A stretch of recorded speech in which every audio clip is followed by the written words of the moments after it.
I have everything I need. From the mountain to the sea, I have everything I need. From the mountain to the sea, all of this is within me. Everything I need. It is true. It is all right there within me and within you. We just need to continue to see it with our own eyes. When we doubt ourselves, we are not fulfilling this belief. Our doubts are fear leading the way. They are our conditioned beliefs that we are not worthy, that we shouldn't quit something even if it doesn't support us and our mission, because quitting is not what successful people do. It's a lesson I continually need to be reminded of, but I have faith that one day those reminders won't be so prevalent. I will no longer be pulled so often by my old patterns, my old beliefs. I will have grown and opened up to new possibilities. I at least catch myself in my old patterns thanks to checking in and mindfulness. I know now that I can step away from anything that doesn't support me and my mission, and it doesn't make me a bad person or someone doomed for failure. Exact opposite, really, as it could be that release that opens up the floodgates to creativity, expansion, and more inner knowledge. One day at a time, but for now, here's to eyes wide open and heart. And with that being read, I want to welcome you back to the 127 Fit podcast. Today's guest is a personal trainer, dog mom, and owner of 303 Fitness. Today's guest is Kari Sullivan. Kari, I want to welcome you to the 127 Fit podcast. Thanks, Quentin. Yeah, absolutely. So are you ready for a little warm-up? Sure am. All right, cool. So the first question I have for you, Kari, is how do you start your day, and do you have some sort of morning routine that you like to stick to? Yeah, pretty much every single morning. Maybe not Saturdays, Sundays, but alarm goes off at 4:30. Say good morning to Penny, who sleeps with me. Which is your dog, right? Yes, okay. Sorry, yeah. No, that's cool. That's cool. That's my fur baby. Yeah. And I'm going to get super specific here. Mm-hmm. Go in, brush my teeth, drink a liter of water, go back in, see if she's ready to get out of bed, and then go downstairs and start my coffee ritual, which Perfect. is, it's kind of expanded a little bit. I now definitely overdo it, and I have a shot of espresso while I'm waiting for my mocha pot. Okay, cool. And then with the mocha pot, I do bulletproof coffee. Okay, cool. Now, with the water that you drink, is it just straight water? Do you mix in like some pink Himalayan sea salt or anything like that, or is it just water? Straight water. Okay, and cool. I actually pour it the night before, so that it's kind of room temp. Cool. But then after coffee, sit down and journal. Okay. And I kind of bounce around with what I journal about. I kind of just let myself be called to whatever I'm being called to. Mm-hmm. And if for some reason I'm not compelled to write something, I always resort back to just a list of gratitude. Okay, cool. So there's always, like, even if I'm running late, like, I try to at least write down 3 things that I'm grateful for. Right. And I feel like that's made, like, just a huge difference in my day. Mm-hmm. Yeah. So, in regards to, like, the journaling and the writing, is that, I mean, obviously you said you write, like, every morning, even if you're kind of have writer's block or something, don't know really what to write, you do the gratitude thing, but, like, generally speaking, like, kind of, like, throughout your life, has writing been kind of an outlet or a big part of your life? For sure. Cool. I have a little lockbox of, I think there's 13 journals in there. Okay.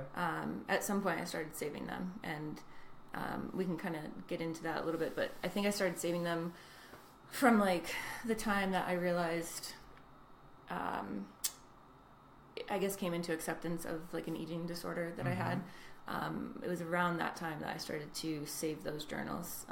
But yeah, so I've always been a writer. That was kind of one of my favorite things in school. But yeah. Awesome. Yeah. No, that's cool. And that's something that's been really awesome for me, Kari, in regards to, like, meeting all these, fitness people and high performers, professional athletes with the podcast, is that I'm starting to see a lot of commonalities, and one of those commonalities is writing as some sort of an outlet or an expression. Because I know for me, writing is a big part of my life, and it's kind of how I get my feelings and my emotions and all that deep inner stuff that's inside of my heart and soul out. And just I can kind of like, once I get it on the paper, I can kind of like release it and move on. But that's like one thing, like a lot of these people I've interviewed, like writing on some level, whether it's journaling or actually like, kind of, more like blogging or something like that, it's a big part, For so sure. There's something very powerful about writing, and I know you can kind of type things down with social media with our phones, but for me personally, like, there's something about pen or a pencil and a piece of paper, or like kind of like a notebook or journal book, and just writing it out, just kind of like reading. Now we can read on our phone and like all these different digital things for reading, but there's still something for me. It's like either even going to the library and actually checking out a book and having that in your hands. I don't know if there's some sort of association thing with all that and the good old days. I don't know, but for me, I don't know. That type of stuff still really resonates. So I do agree that pen and paper for me, personally, is like so different than typing. For sure, yeah. In fact, on my morning gratitude list this morning, the very first thing is this pen. There you go. Yep. That's what I wrote down. Love it. Yeah. But with my clients, like if they're going through some type of blockage, I will always recommend just get a piece of paper, write down even just a word. It doesn't have to be, I think journaling can be super intimidating for a lot of people.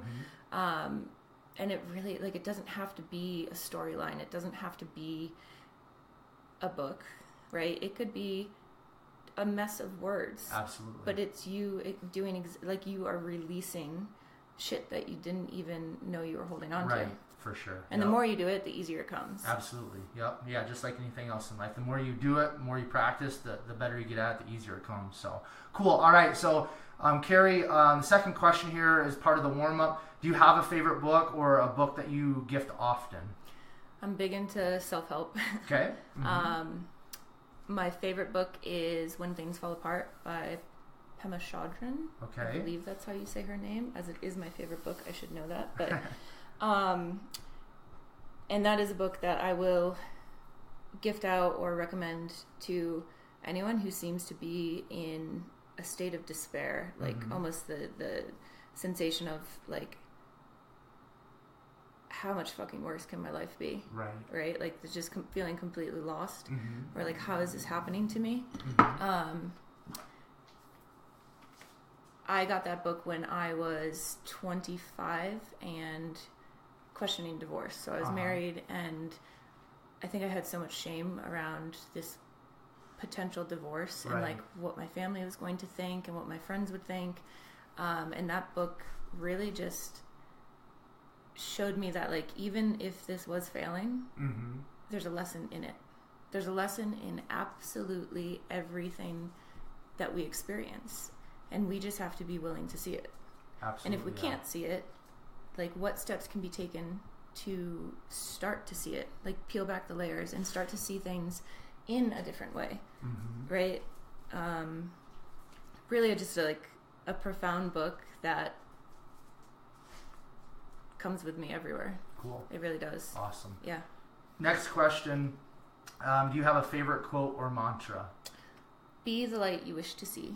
Beautiful. I've used that one a lot, and that is from Danielle Laporte. Okay. And for me, one, I think quotes can be perceived however you want them to be perceived. But so for me, this one is really just a reminder that I am the energy I put out there, right? And I also take in other people's energy, but I can see it how I want to see it. Right. And if I want to be radiant, I have everything inside of me, as you read earlier, to allow that to happen. And I just need to always remind myself that I have that potential, that I can be the light that I wish to see, the radiance that I wish to see. I have that within me, and I just need to continue to fulfill that. Awesome. Very cool. Do you have a favorite podcast or most listened to podcast? I know when I, on my way over here, I was looking at your Instagram stories, and you just listened to a ritual Dr. Zach Bush podcast. So maybe you want to talk a little bit about that, or maybe there's another podcast or something like that you appreciate a lot. Just like with books, I'm not like dedicated to like any one podcast. I do definitely lean towards self-help and kind of like educational pieces. And this one this morning was sent to me from this guy, Tashunka, and I found it just mind-boggling how much research is out there showcasing the effects of glycophosphate, which is found in Roundup, and how we're still using it, and how since, I think, I'm terrible at quoting these kinds of things, but since the Dust Bowl, the amount of autism and Alzheimer's and Parkinson's has just like increased astronomically. Right. And this guy, Zach Brown? Dr. Zach Bush. Zach Bush. Yeah. Mm-hmm. He has all the research supporting that it is from this compound, right. from this chemical. Yeah. And like, why are we still using it? Mm-hmm. Why? And that it's going to take 50 years if we were to stop using it right now, it would still take 50 years for it to be completely removed from our ecosystem. Right. Yeah. And it's just, I don't know. Yeah. Obviously it like shook me up. Yeah. Well, I've actually, I mean, that specific episode's been out for a long time. I listened to it probably 6 months to a year ago, and I mean, I don't want to get too fired up because this podcast isn't about me, it's about you. But just, I mean, because you listened to that, and I've listened to it, and I've listened to a lot of Dr. Zach Bush and all of this glyphosate and all these chemicals and stuff, and it's just like, it's like we literally are destroying not only the ecosystem, but we're literally destroying ourselves. Correct. Because of the chemicals that we're putting on our food. Even like there's this stuff I'm obviously I'm all about non-GMO organic stuff, but even that stuff is, it's affected by it. Exactly. I mean, because even like if you have like a non-organic farmer next to an organic farmer, the non-organic farmer is going to be spraying all that stuff. Well, when the wind blows and the rain comes, because that glyphosate is in the rain. It's in the rain now, so it's just, you don't even have to have those two farms next to each other. It's crazy, right? Exactly. They don't even have to be next to each other. I know, it's just, oh man, it's crazy. Something that I did take, like, I really kind of connected with on that though, is as he was talking about basically industrial farming, and we stopped rotating our crops, right? And so we just basically kept depleting, right? Very, very similar to training. If you just keep grinding away, you really, like, I know everyone wants to grind, and that's like seen as a good thing, but like, there's a difference between like grinding and being super aware and knowledgeable of the process and just literally destroying your body. Absolutely. Great point. Yeah. Cool. But, yeah. Very good. All right. So let's transition into a little bit of like your backstory, your background, if you don't mind, Kari. So if you don't mind just sharing with myself and the listeners kind of like where you grew up, and then just kind of like some of that early childhood memory, and just kind of some of the experiences that you had, and if you just kind of want to start there and then kind of work up kind of some of those high school experiences, and if there's maybe anything in there, maybe a big happening or something that you kind of want to share with the listeners, that would be cool. And then once we kind of get there, we'll just kind of transition into maybe college and then kind of where you're at today. But let's just start with the childhood, where you grew up, kind of what the childhood family dynamics were, and maybe some of those life experiences at that time in your life. I am from West Springfield, Massachusetts. Okay. It's about, I don't know, an hour and a half west of Boston. Okay. I have two older brothers who are 6 and 8 years older than me. Okay. Two amazing parents. I grew up outside all the time. Yep. We had this really cool house that had essentially kind of like a moat. Okay. We had a bridge and a brook that went around the house. Sweet. And like a whole patch of woods with a farm through the woods. So I saw horses and cows. We used to have geese. We had a goat at some point. I'm sure we had more than one, but we had a goat that hung itself. It jumped over the fence that it was tied to, which it probably shouldn't have been tied to a fence. But this is all like when I was super, super young. Yeah. I was a tomboy. Mm-hmm. Tried to keep up with my brothers, like nonstop. Right. Physically, I got beat up quite a bit. Not necessarily by them, but just like trying to keep up. Yeah, yeah. I have multiple broken bones. Yeah, couple of big incidences that happened that had some school people a little worried. Yeah. So I was checked in on. Uh-huh. But it was just a clear example of like, I don't know, I was out there just getting after it. Yeah. I'd say things changed around 6th grade. And that's when one of my brothers got leukemia. Okay. And he had a very, very aggressive form of leukemia. I think he was 16 when he got it. And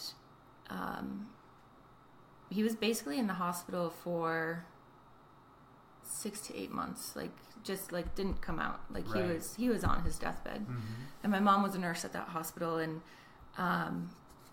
she stayed with him, and my dad took care of me, and my older brother was kind of in and out of the house. And up until this point, I don't know if my brothers, like, I don't know. Up until that point, I thought everything was great. Like, I wouldn't have ever thought that anything was wrong.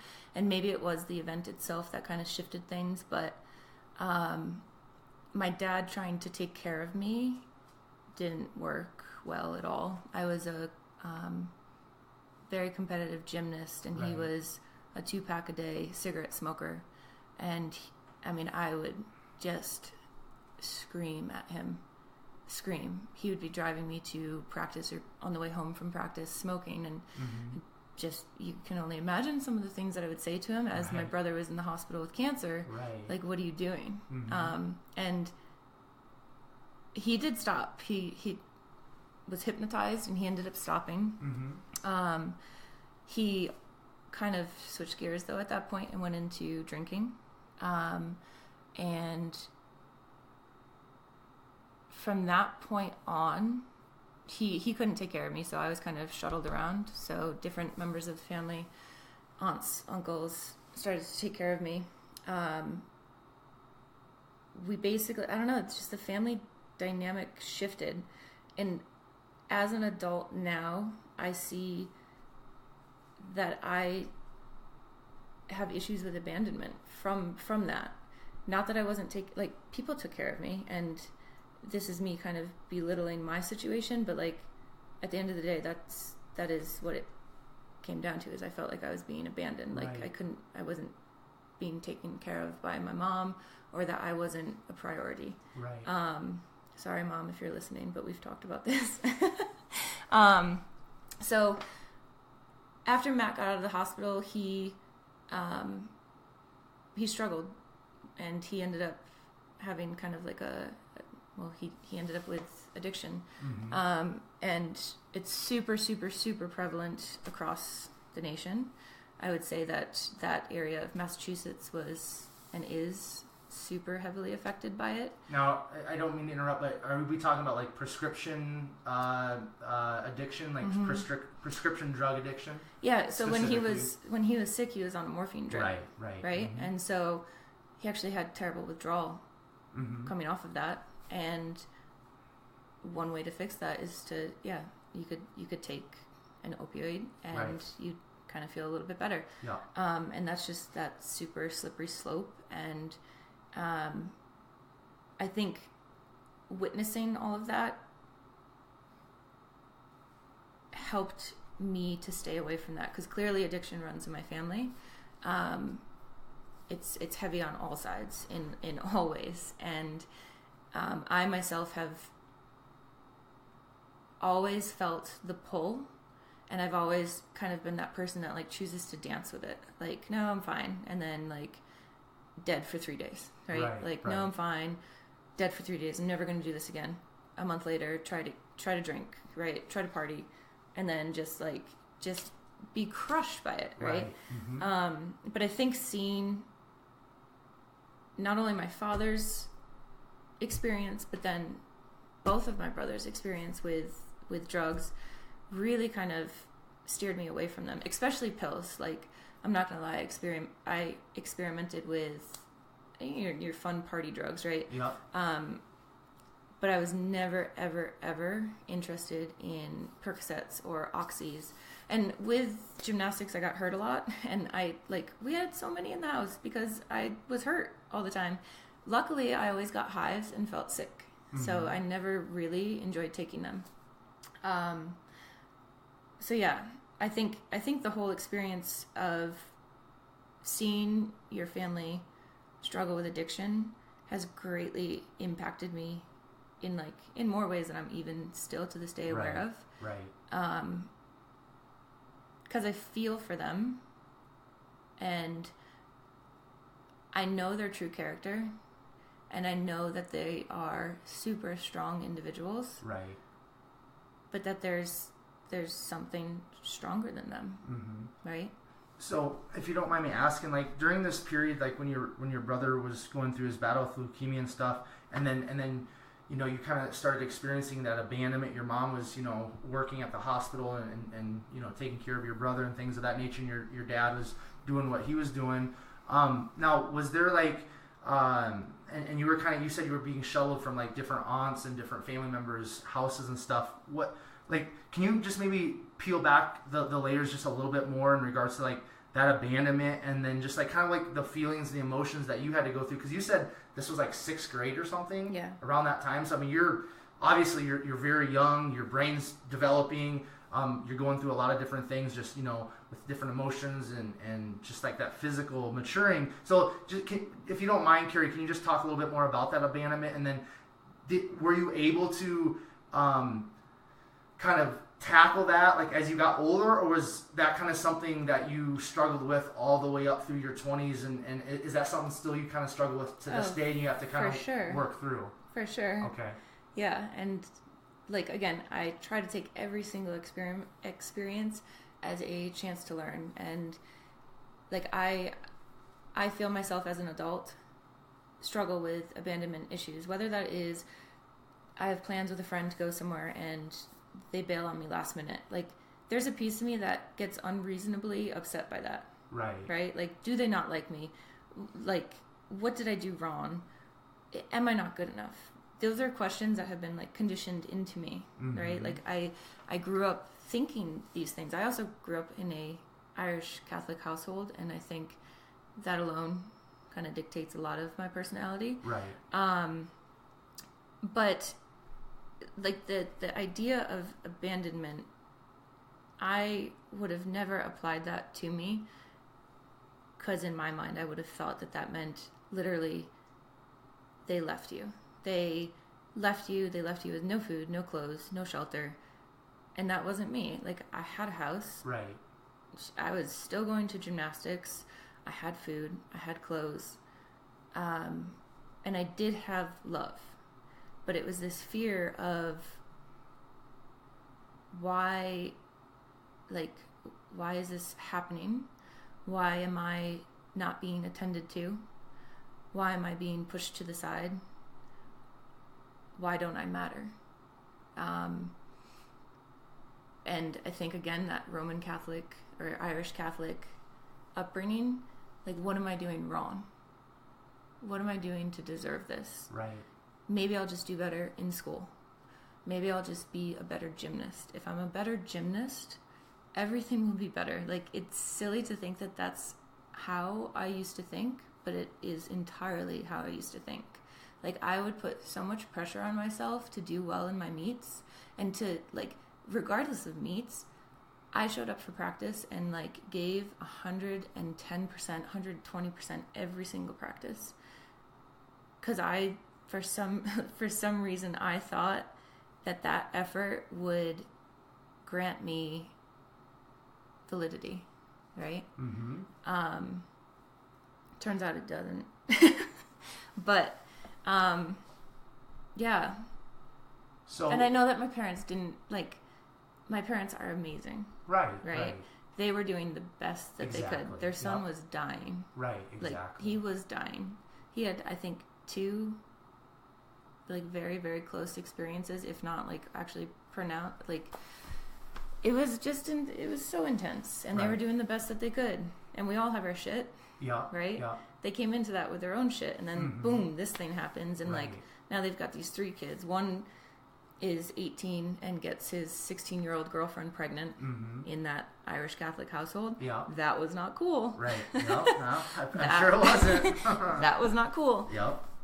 son is dying of cancer, and then they've got this little girl who is just, I don't know, she seems okay. Mm-hmm. She's like good in school. She's dedicated to her sport. Right. Maybe we can just be on autopilot with her. Mm-hmm. Mm-hmm. You know? So what did that, so like going into high school, I mean, because, I mean, again, 6th grade is, I'm a middle school PE teacher, and I mean, I just know, not only because of that experience currently, but like my own middle school experience, it's an odd, weird, wild, crazy time of life for a lot of different reasons. So I can't even imagine, like, kind of with the family, struggles that were going on with your brother and the other brother, knocking up his girlfriend, all that type of stuff, and just all the things that your own personal parents were going through, like, emotionally and all that. But, like, so at that stage of the game for you, kind of in that kind of that weird maturing time or whatever, as a young girl or a young woman, like, did that abandonment and all of that stuff at that stage then, did that cause a lot of issues for you, like emotionally and things of that nature, like once you got into high school? And if so, kind of what did that look like? So did you like kind of try to find love or try to find acceptance, not only in like through sports and that community, but then like maybe in relationships with guys and stuff? Or what did that kind of look like for you? If you don't mind me asking. No, I think what it did is it just drove me into my sport more. Okay, yep. Throughout high school, let's see, I would say like 7th, 8th grade, that was definitely a difficult time period, for sure. Mm-hmm. I felt like I got picked on quite a bit by like, so-called, like mean girls, right? And I definitely didn't value myself, and I didn't have great self-esteem when I was at school. I would say at the gym, I felt like I was very proud of my work. Mm-hmm. And I think the more I felt that, the more I just dug in. Right. I was like, well, sense. I can't not go to school, so I'll go to school. I'll keep to myself. I'll do well. Not like super like top of the class, but like I'll do well. Yeah. And then I'll be stoked to go to the gym. And by the gym, I mean gymnastics. But I think during that time, I just like went all in. I also had this like dream that I would get a college scholarship, right? And how amazing would that be for like me, my family, and like just go for it. And that being said, that kind of led to like a big phase of my life, which kind of dramatically impacts me still to this day. I'd say around the age of 15. 15. I tore my ACL on a flight series on beam, and you get scouted when you're 16, right? So this was like a big thing, and that's what my eyes were set on, that prize. Like I wanted a full ride, and that ACL injury, I knew I'd be still going to practice, which our practices were 4 hours a day. And I knew I'd be doing strength for those 4 hours, but obviously I wouldn't be doing a full practice. Right. So I might as well do whatever I can in my power to stay at the level that I'm at, if not even excel. And so I just started to eat super, super healthy. And it wasn't like I set out like, oh my God, I'm fat, I'm going to just not eat at all, right? I just like, I was uneducated, and my mom was always into Weight Watchers, which their big thing is low fat, no fat. Yeah. And our house was full of that, and I read magazines, and I was just like, okay, no fat, just don't eat fat. If you don't eat fat, you'll be fine. Well, yeah, that worked. Like I mean, it worked to the point where I got kicked out of my gym because they told me that I was too skinny, and I had to start outpatient care for an eating disorder, because this whole time I was like, I don't have an eating disorder. Yeah. Right? Right. And truthfully, I think it was actually like the treatment that caused disordered thinking regarding my body and regarding food, because again, at that time I was just doing what I thought was right. It wasn't fueled by like I don't like my body. I really just wanted to be the best version of me. Right. So to me, there's a difference there. So that's when I started outpatient. Got threatened a few times for inpatient, but was always able to get vitals back up where they needed to be. Made probably the hardest decision of my life, but maybe the best. Decided to quit gymnastics after about, I'm terrible with chronological order, but I think it was probably about 4 months of treatment. My knee wasn't healing. And I think I felt so much shame about it, about being kicked out of the gym and whatnot, that I decided, okay, I'll be done. And in the back of my mind realized that, like, you could try other things. You could be a normal kid, because kind of when you're on that schedule, 25 hours a week. Yeah, it's not normal for childhood, that's for sure. I didn't party. So you asked about, like, dating. Like, I didn't have a boyfriend until I was in my junior year. Mm-hmm. I didn't party. I didn't go out. I think I went to one high school party, and then I threw one high school party, which I would never, ever, ever do again. But it's always more fun when you get to go to the party than actually hosting a party, right? Yeah. So I was just trying to live up to my brother's legacy. There you go. But yeah, I kind of talked around there. But that eating disorder, basically, that was with me from 15. I think it's always with you when you have one. Yeah. That's just my personal perception of it. But by my senior year, I was stable. I was diving, springboard diving. Okay. So I found a new outlet, put my time into that, loved it, had another goal of, like, maybe I can get a ride. By the time I got my driver's license,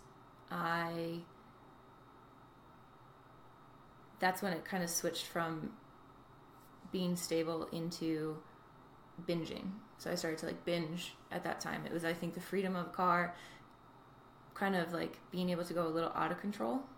And I never really thought I would throw up. Like, I didn't think I had the guts to do that, because I hate throwing up. Right. But very shortly after that, I started to make myself throw up. Yeah. Now, when you refer to binging, you're talking about in regards to food, right? Correct. Okay. Yeah. Okay. Yeah. I just want to make sure for the listeners they're following here. So. So yeah, that's when bulimia started. And I went to UConn, University of Connecticut, for diving. I went there for a semester, not on a ride. I had to kind of prove myself. And let's just say that didn't go well. I was so unhappy, and I was throwing up every single day. I would get up on the boards and be dizzy. Wow. And I mean, I was just swollen. If you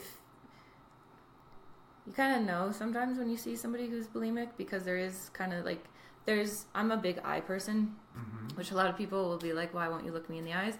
And it's because if I think somebody's trying to, like, get into my soul a little too fast, like, I don't allow it. Yeah. But, like, the eyes are the window to the soul. Absolutely. And, like, I do think, like you would have, somebody who can see that would have looked at me and been like, fuck. Yeah. Like, there's shit going on. Right. Just hated myself, hated everything about myself. And literally, like, this is my version of addiction, right? So, father's an alcoholic, brothers have their drug dependencies. I didn't quite get into that, but I got into an eating disorder. And I will say that bulimia, for me, is the closest thing to drugs and alcohol. It is this like, I'm fully aware of what I'm doing. Like, so if I were to go on a binge, right, it's as if you're in autopilot, but you know what you're doing, right? And you just eat and eat and eat and eat and eat, and this, like, calmness comes over you, I would imagine, as does the presence of a drug.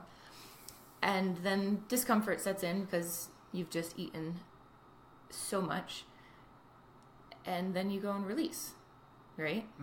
And it kind of sounds like I'm making this out to be, like, this awesome process right now, but, like, that is what it is, right? It's like, it's a coping tool, not a healthy one, but it is a coping tool of like giving yourself like almost this warm hug. And that is what the initial like presence of all that food is. It's like you're kind of like giving yourself this warm hug, and then when the discomfort sets in, you go and release it, and then your brain is flooded with all of these feel-good chemicals. Yep. And then it's this feedback loop, and then you're in it.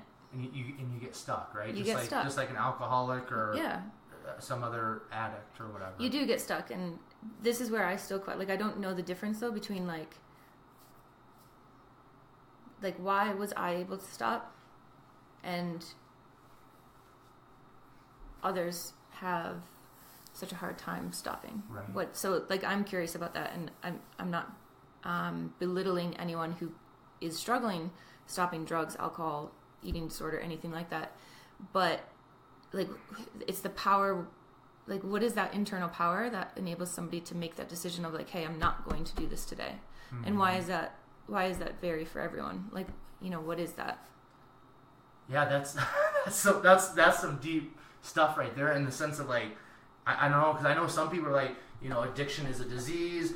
Other people are like, addiction is like your choice. And I mean, I think all of us have to kind of just come up with that inner work and be like, well, this is what it means to me, or this is what it is for me. Yeah. I mean, because I have my own personal opinions of addiction and different things like that. Because I mean, my story is like, you know, I've had issues with my eating since I was, you know, like a tween, you know what I mean? And you know, my mom even had one of the school counselors who was a triathlete.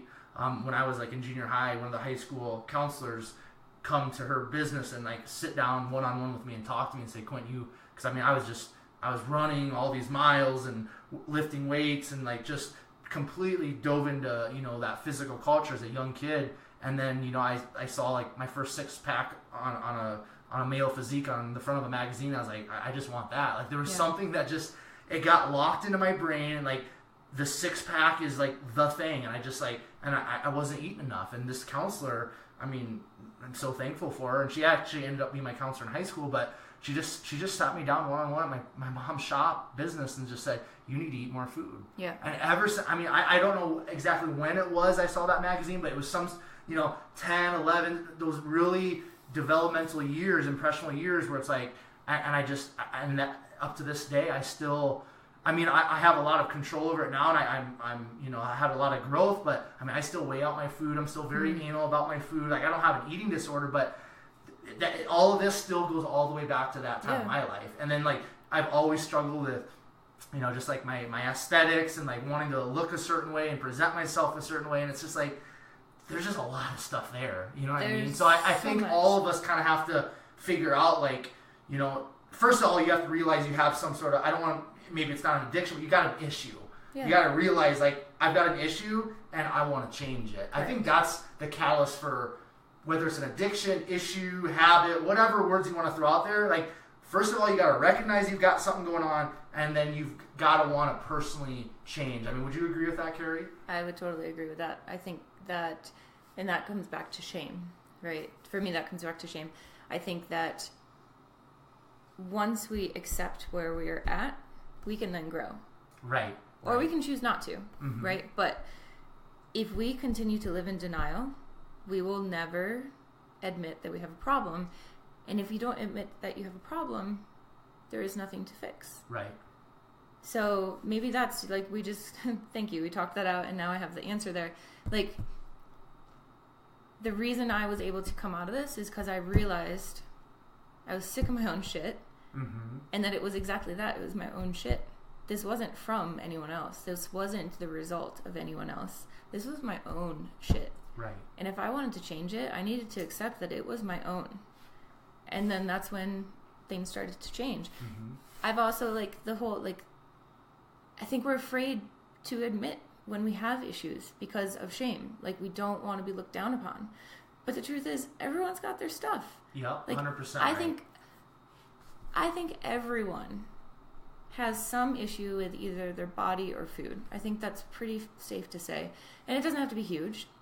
It doesn't have to be an eating disorder. It doesn't have to be body dysmorphia.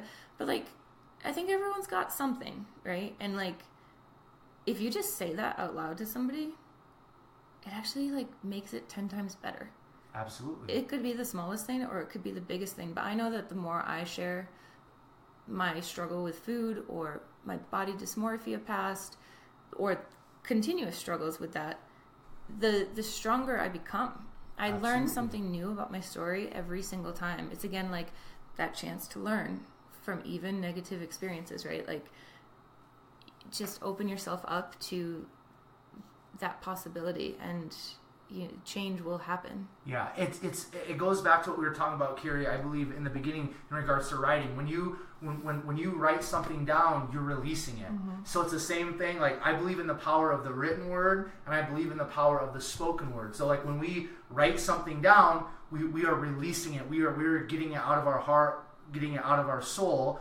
When you speak something, you are releasing it into the atmosphere, into the world, however you want to word that. And it's very, very, very powerful. That's why I love the platform of podcasting and people sharing their story, because when we share our story, not only is it healthy for us and it helps us, but it's also healthy and it helps other people. Right. So it's like when I write, it's healthy and helpful for me, and then when I post it on Instagram or whatever social media outlet I'm going to post it on, my heart is that it's going to be healthy and helpful for other people. Because if I just hold everything in and if I didn't write, and if I held everything in and didn't like speak and share my story and stuff like that, like it would all be inside. And for me personally, that would create more pressure, that would create more anxiety, because it's all inside. It's like when you see somebody like road rage or somebody just like, like the switch flips and they freak out. It's because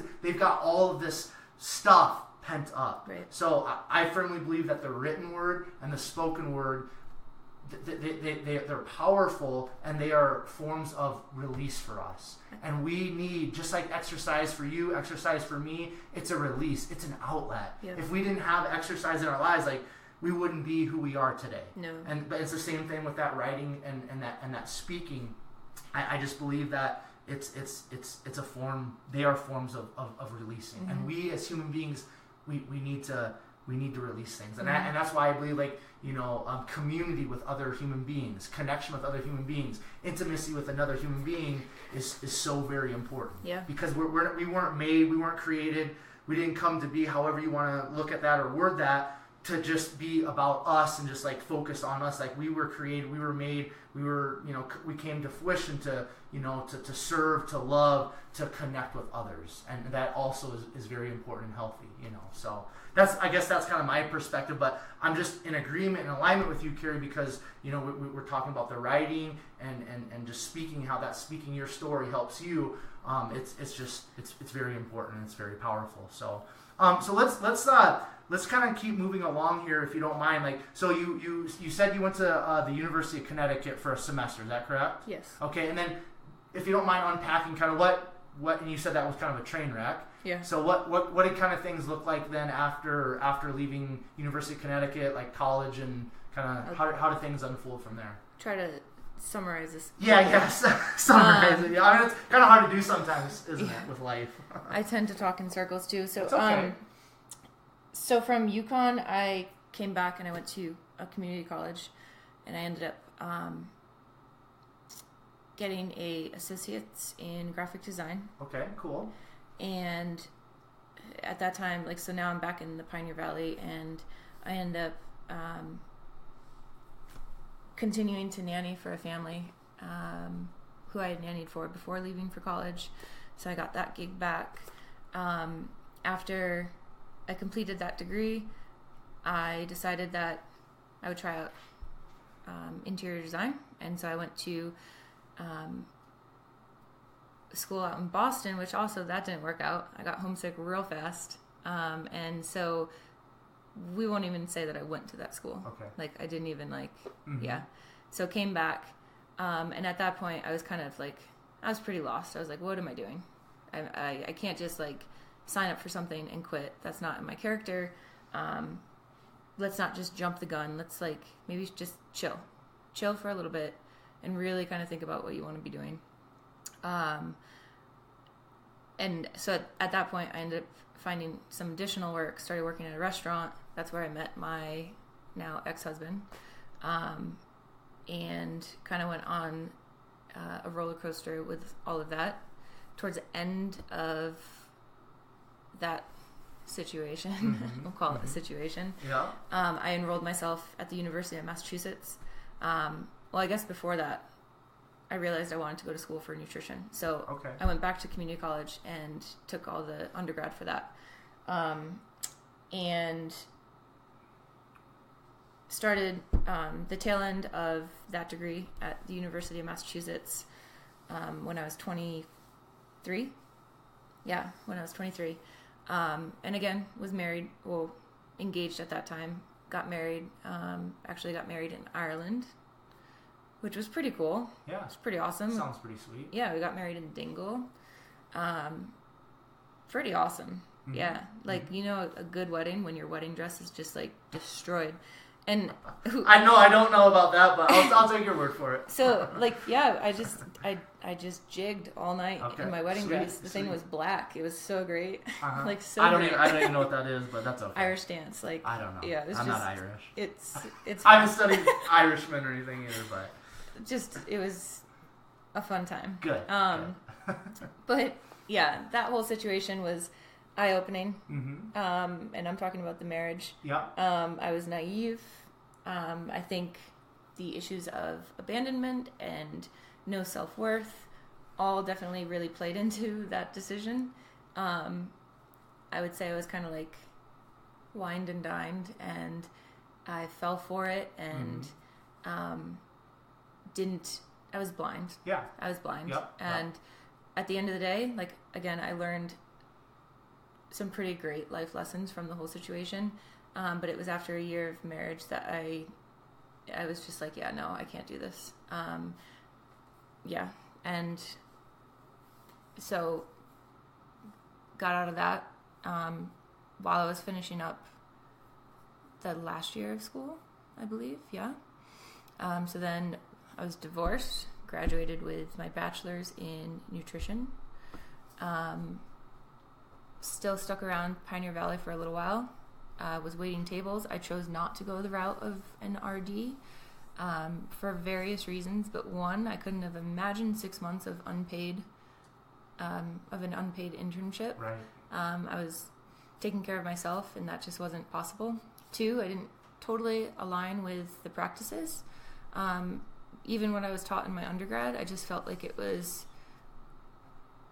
just wasn't like we were learning all of this, like all of these old thoughts, right? And all of it, just the whole thing is kind of, it's reminding me of this podcast, but it's corrupt. Yeah. I personally think like it's corrupt. You don't have to explain anymore because I get you. I know what you mean. It's just crazy. It's just crazy. Basically just chose not to go down that route, and so continued to wait tables. Ended up these regulars that always came in, these two older brothers, they had their paint company, and I needed some extra cash, so I started painting with them, which was hysterical. Like two older guys, and then me, I'd show up like on my bike and like just a sports bra and like short shorts. Like, that's awesome. I'm sure they were like loving it. Oh, I'm sure they were. Yeah, they were like. And then after we were good done, for business, I bet for them, right? After we were done painting for the day, they'd come into the bar and just like, yeah, it was just like it was fun. Yeah. They were like family to me, and we actually, before I got the idea to move out here to Colorado, we got picked up for this state job, the painting, and so I worked on a state job and made a ton of money in 8 months, like stupid amount of money for painting. Right. It was great. Yeah. And that got me out here. Cool. I was seeing this guy Nick at the time, and we just packed up everything into a truck and came out here. And definitely like a big pivotal point. It was just kind of like, all right, this part of my life is done. I just kind of want to like get away. Yeah. And I wouldn't say run away, but like I've lived here, I've experienced some shit, and I think I just want to like expand a little bit more. Absolutely. I don't know if that's going to happen here. So yeah, let's go try something else. And I was living in Northampton, Mass at the time, and that's part of the 5 college area. It's very eclectic and just like it's very Boulderish. and people suggested Boulder to me. They're like, well, if you love Northampton, go try Boulder. And literally just didn't even check it out, just came. Cool. And that's, yeah. So I want to take a step back, and I just, if you don't mind sharing, like, what was, because you mentioned you learned some life lessons through that first relationship and marriage. If you don't mind sharing, Kari, like what is like one lesson that you really took from that marriage that you wouldn't mind sharing with myself and the listeners, and if it's something that still really resonates with you to this day and kind of carries you through each day. I keep relating back to when things fall apart. Mm-hmm. Everything in and of itself is a lesson. Right. I definitely had a huge case of poor me's, for sure, as I was going through that. I'm not going to badmouth. I don't think it was a good situation for either one of us. Right. And just, yeah, I mean, I learned that not everyone is what they appear to be. Right. Yeah. And really, I just need to be more secure in myself, because if I am more secure in myself, then I wouldn't be lured into relationships of that sort or situations like that, because my own intuition would tell me that was not the right thing for me.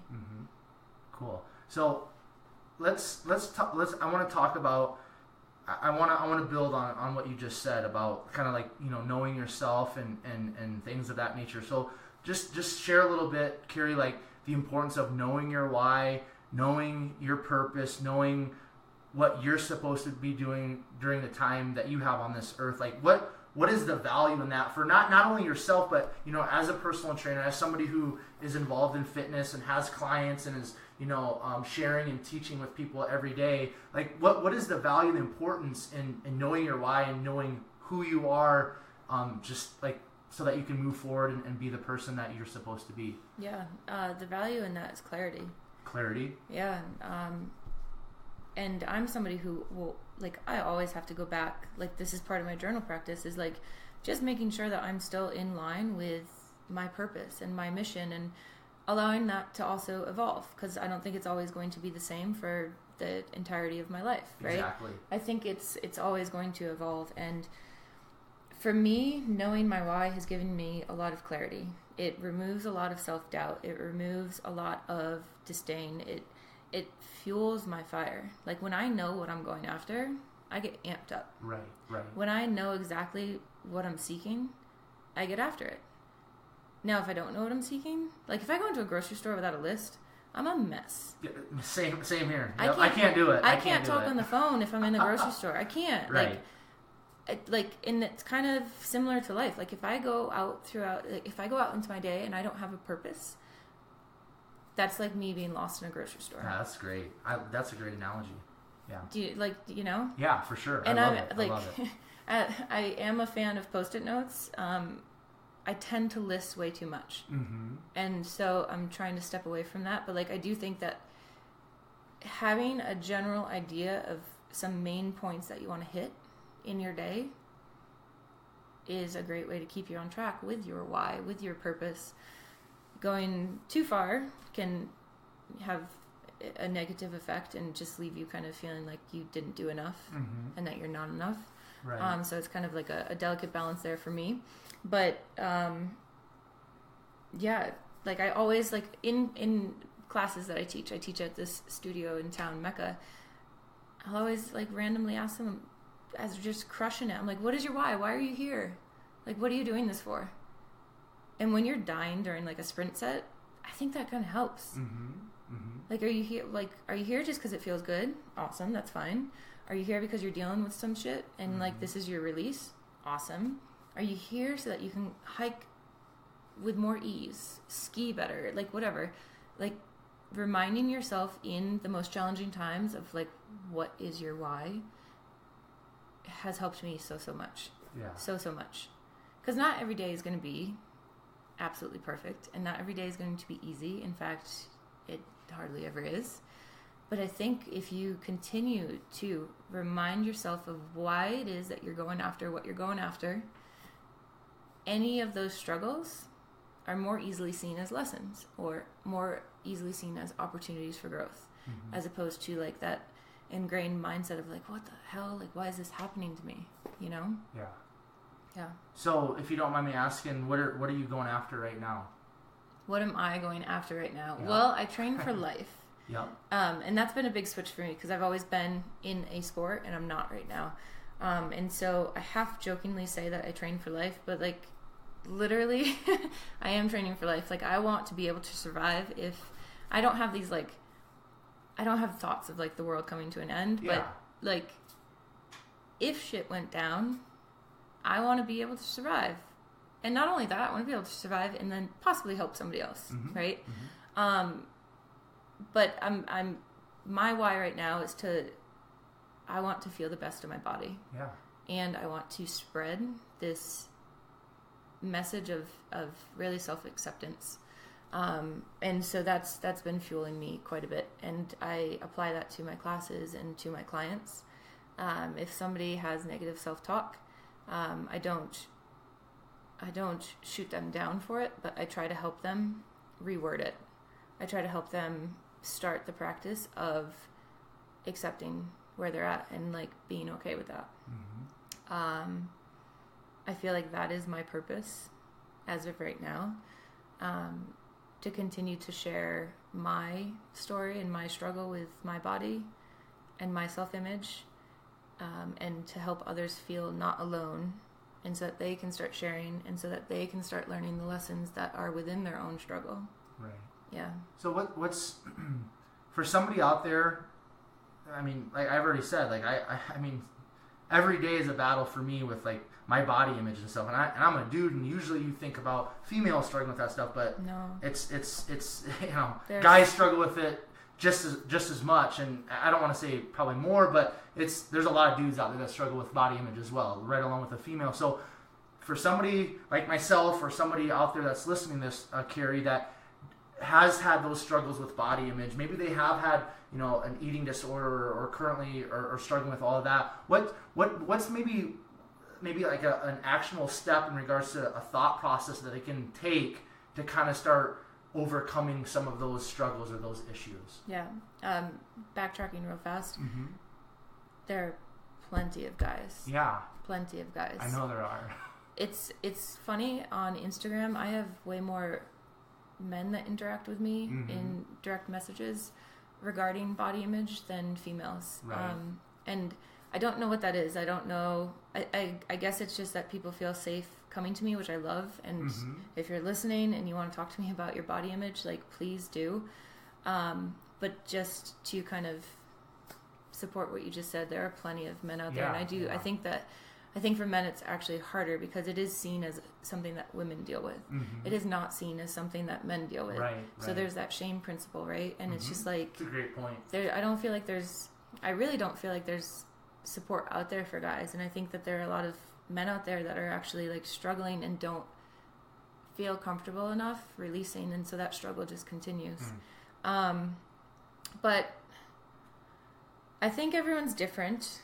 And I think how you get to step one is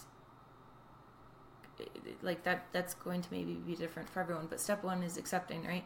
So if every time you go to the mirror and you don't like what you see, or every time you see a photo of yourself and you don't like what you see, you just keep feeding that cycle, right? We all know, if you've struggled with this, we all know the talk that goes on, right, in our heads, and it is brutal. Yep. And it doesn't just stop right there with that photo or with that glance in the mirror. It trickles into every single aspect of your day. Lingering over you all day is this like rain cloud of like, you suck. You are so gross. Like, nobody's going to want to talk to you. Like, look at what you look like. Like, that person's 20 times better than you. Like, right. You aren't even in conversations, like, present, because you're thinking about what that person's thinking of your body and how they hate your body and they think you're gross. And, like, you got to take a step back, and it's got to start with the internal dialogue. You have to accept where you're at. If you don't, like, the way I thought of it is that if I didn't accept where I was at, I would only keep repeating this pattern. And I had done it enough where I was just like, it's clearly not working. I'd be good for, and I'm talking about like when I was bulimic, I would say, all right, it's got to stop. I didn't have the positive self-talk though, but I'd say like, all right, you got to stop throwing up. You got to stop binging. I'd be good for maybe 3 weeks. And then all of a sudden I didn't want to deal with something, right? Or like how I chose to cope was to throw up. And then it would be 6 days of that, right? And and then I'd be good again. And then I'd kind of relapse. And so as this process wasn't proving to be successful, I decided that I've got to try a different approach. What harm was it going to do if I just spoke to myself differently? Nobody needs to know about it. Nobody sees it. It's my own dialogue with myself. What if I started to change that? And at first it was awkward, and at first it like didn't feel right. I didn't believe it, but I just kept doing it. And I would do it through Post-its. I would do it through journaling. I would look at photos of myself that weren't recent, but like say a week old, month old, whatever, and I would go through it and be like, I like this, I like this, I like this. I'd have to name things that I liked about myself in those photos. And the more I did that, the more I was able to, like, the closer I was able to bring that to present day. It took me a while. Yeah. It definitely, like, and it's still an ongoing process. Like, if I go stand in front of a mirror, there is still that old voice that instantly wants to, like, criticize what I see, right? Mm-hmm. Luckily, at this point, I'm able to just not even listen to that voice. Right? But it is a practice. It's like it's an everyday practice. Like, cool. You have to show up for yourself. Mm-hmm. And you have to believe that, like, your old ways weren't working and there is a better way of living. Right. One where, like I can't even tell you the amount of freedom that is in my mind at this point is insane compared to what I used to have. Right. Like, literally, food in my body occupied all of my headspace. Mm-hmm. It's like, it's insane how free my mind is now. Mm-hmm. I can actually, like, take stuff in. It's great. Right. Yeah. You know? I appreciate you sharing that, Kari. And for me, it's just mind-blowing because, like, we look at our own selves and we perceive ourselves, like, in a certain way. And it's just crazy how, like, so many people can be giving us positive feedback, whether that's like through our academics or, like, you know, through the aesthetics or through our business or whatever, you know, and then we can still look at ourselves and have so much, like, shame or negativity or, you know, just, you know, that negative self-talk going on. It's like, dude, all these people think you're an amazing person, you're beautiful on the outside and the inside, but yeah, when we look at ourselves in the mirror, just thinking about ourselves, like, we have all that you know, log jam with that craziness going on. So it's just, that's kind of like a weird thing for me, where it's like, man, you're like, these people are, you know, giving me a lot of positive feedback, Quentin, but then yet I still have, like, all these issues going on inside and all these thoughts about how I look or, you know, how people are perceiving me and my work. I don't know. It's just very interesting. Like, there's a gentleman, I work at the Downtown Y in Colorado Springs, and he's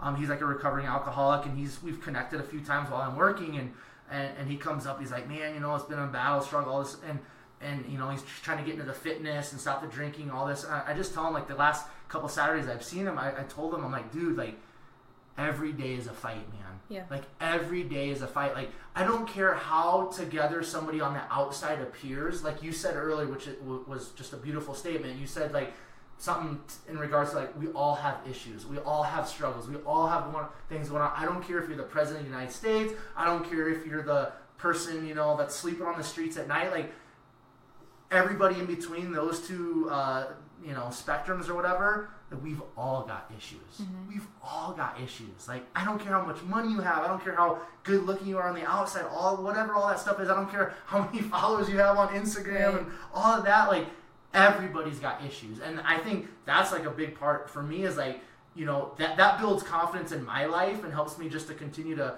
you know, chase after what I want to chase after in my life is, like, Quentin, like, because we all have, like, anxieties. We all have different, like, you know, thoughts and different, like, oh, what if this, what, it's like, for me, it's like, there's confidence in, like, dude, everybody's got issues just like you, Quentin.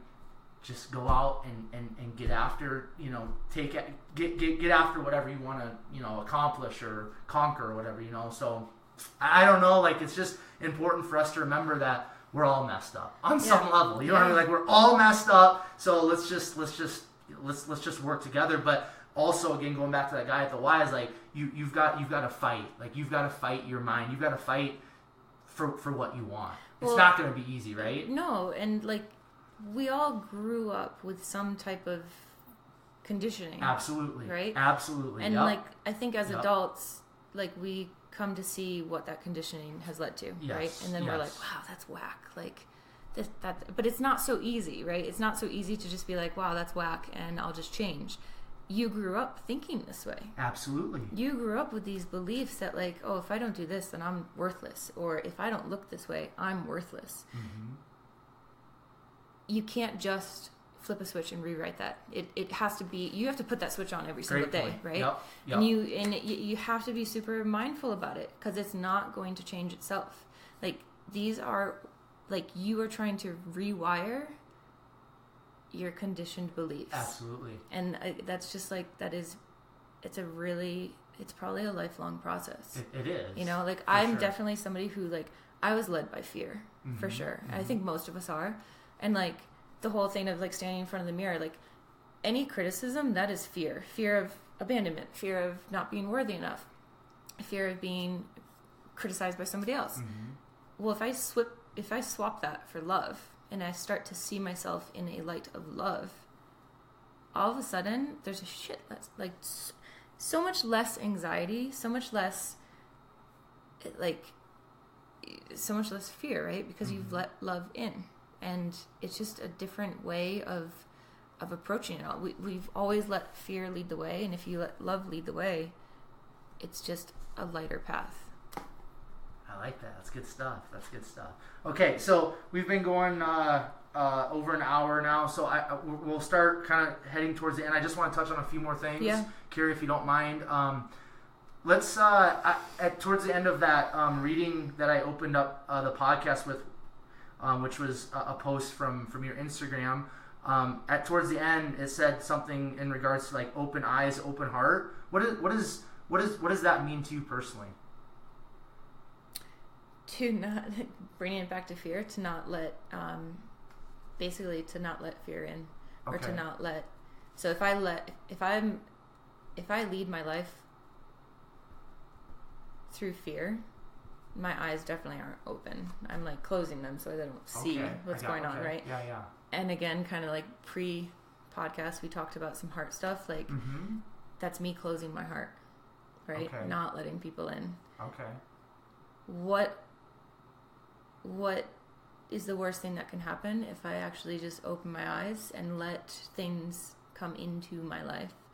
What if I open my heart and just let things come into my heart?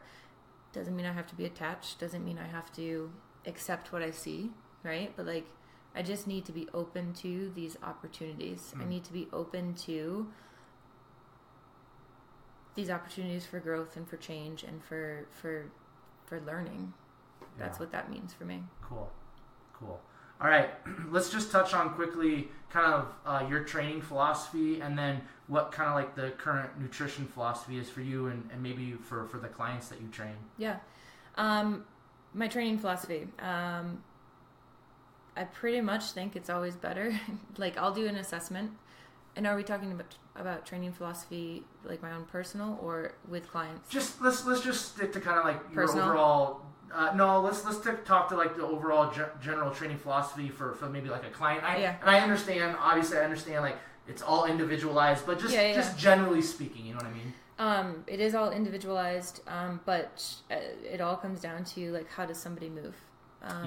So through an assessment, seeing how they move, seeing what their movement patterns are, I usually break everyone down and we start from scratch.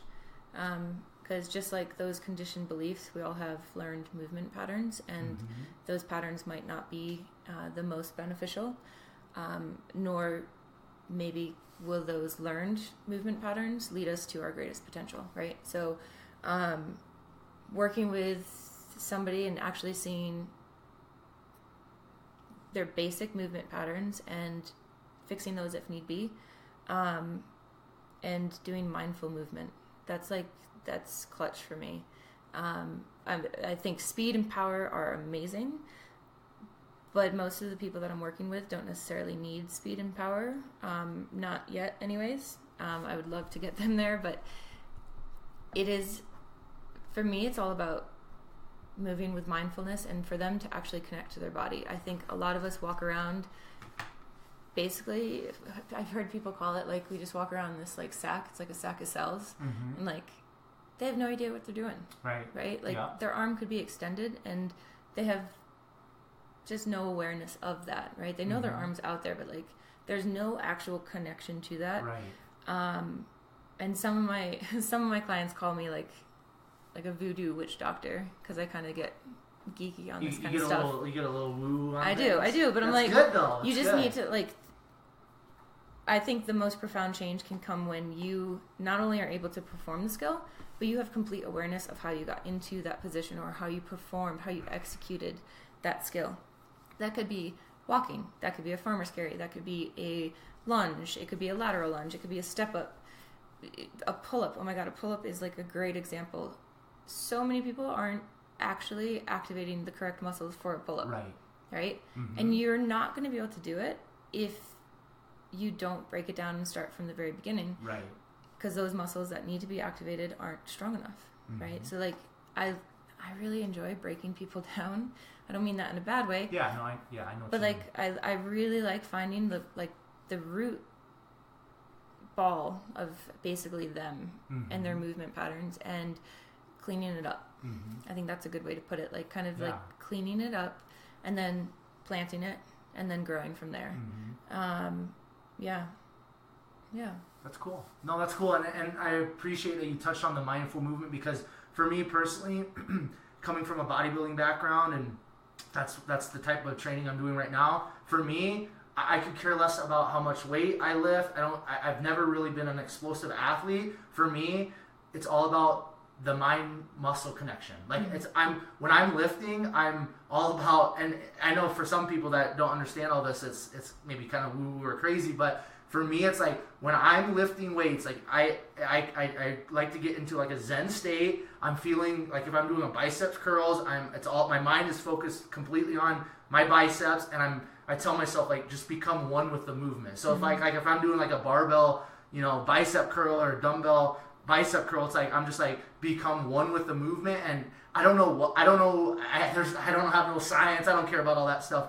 All I know is I like it. And there's something like Zen. There's something that's just very beautiful about becoming one with the movement and becoming one with your body. For sure. Because like you said, like a lot of people are the hamster in the wheel where they're moving, but they're not going anywhere. That's just if you watch the hamster in the wheel, like they're moving fast, like they're getting after it, but they're not going anywhere. You know what I mean? And that's what a lot of people in life with their movement in regards to exercise and just life in general. It's like you look around at people and they're just like there's like zombies. Like they're just checked out. Like I'm just doing whatever I got to do, or my wife or my husband told me I got to do, and I don't know who I am. I don't know what's going on. There's no mindfulness. So not only for like exercise and movement is mindfulness important, but just I think kind of tying into everything we've talked about, mindfulness is like probably if not one of it's one of if not the most important thing I believe in life. Like that mindfulness, like starting with like, dude, like who, it goes back to like that why thing. Is like who am I? And you can't allow other people to tell you who you are. You have to get quiet. You have to seek that solitude. You have to go inward and find out who you are. And that's can be very scary, and that can be very daunting. It can be so scary. Yeah, and cause a lot of anxiety and stuff. But that mindfulness, we need it so we know, again, going back to why we're here and what we're all about. So mindful movement. That's cool. So. Just touch quickly on Kari, just kind of like nutrition, just like generally speaking in regards to clients. And again, I know it's all specific and specialized, but just generally speaking. I let people eat what they want to eat. Okay, cool. Yeah. I bet they like that, huh? Well, okay, so most of my clients, I would say all of them actually, like, I'm not working with, it's weird. It's like ever since I really kind of fine-tuned who I am, what my purpose is, I'm attracting the clients that I want. Yeah. And that's how life works. Yeah, it's it's real. What you it put happens. out, you get back, right? Yeah. Seriously, yep, 100%. And so I don't actually advise anyone on their nutrition. Yes, of course, I answer their questions. Right. But general approach, everyone should be eating. This is what I tell my clients: is that like every meal that you're having should be mostly vegetables, mostly plant-based. If you want to have fruit in there too, you can. You can do animal protein, plant protein, but there should be somewhere between, like, depends male, female, but anywhere from, like, say 3 to 5 ounces of protein, or say like 15 to 20, 25 grams of protein per meal. And I do usually advise, if they're gonna, like, it depends again on goals, but like carbs around a workout, right? Yeah, I think that approach removes any chances of anyone developing any, I know food insecurity, that term itself means certain things, but like that way they don't get any issues regarding their meals, right? No, what's the word I'm looking? No obsessions. Sorry. Okay, no, you're good. Like I don't want them. If I advise somebody to weigh out their food, it is usually for 2 weeks, just so they can get familiar with like what portions look like, right? For sure. But everyone is pretty much, without them actually knowing it, most of them are intuitive eaters. And I know that's very cliche, but like we live in a great little environment here, and we can eat really well. Yeah, and you're talking about Boulder, right? Yeah. This place is sweet. You can choose to spend a lot of money. You can actually save a lot of money here too. Like you don't have to eat high end. Right.